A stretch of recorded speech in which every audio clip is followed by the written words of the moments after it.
Yo, what's up mga kaibigan? So for today's video, share ko sa inyo yung coolant na ginamit ko dito sa aking Kia Pride. No? So yung una kasi nakalagay dito guys is tubig yung ginagamit nung may-ari, dating may-ari. Kaya yan, puro kalawang siya.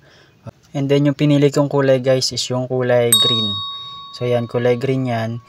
And then ready to use na to guys. Okay, no? So meron kasing concentrated na i-dilute mo pa siya sa tubig. So pwedeng 50-50, pwedeng 70-30 ganun. Pero ito ready to use na siya. As in isasalin mo na lang siya guys.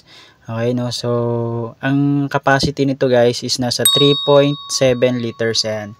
So saktong-sakto na siya para dun sa ano natin, sa ating radiator, no? So yung isang ganto kaya na niyang punuin yung ating radiator. So ang bili ko sa kanya guys 550.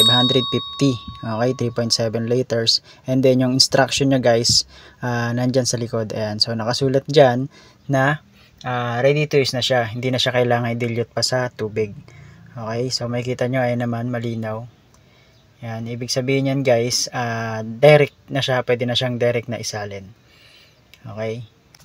Okay po, so nagsalin na ako guys. So sinalin ko na yung isang buong 3.7 liters na yon dito sa aking radiator. So ayan siya. So okay lang naman na ganyan kapuno siya kasi nga bababa pa naman yan. Okay, pagka in-start na natin yung makina. Okay, so yung una kasing laman nito guys is tubig. Tubig yung nilagay nung dating may-ari. Kaya yan, yung mga gilid-gilid yan may mga kalawang pa. So baka malamang tubig gripo pa yung ginagamit niya. So nakailang sigurong salin siya dyan. So pinlashing ko muna siya. So sa pag-flashing nito guys ng radiator, ang tatanggalin nyo lang dyan is yun, no, yung tornilyo na yun. Okay lang, hindi makita eh. So ibababa ko ng maigi yung cellphone natin para makita natin yung pinakano yan. Ito, yan. Ayan, nuluwagan nyo lang siya.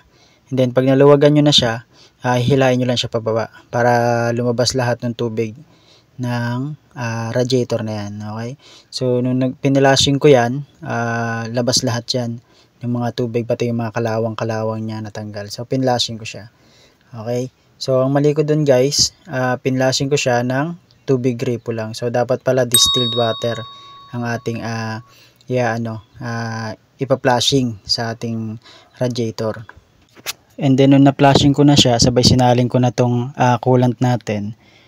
Lumabas yung mga kalawang niya, bumula siya, as in madaming bula, parang dishwashing liquid yung naging itsura niya. So hindi ko na na-videohan yun kasi nga mainit ng mga panahon na yun.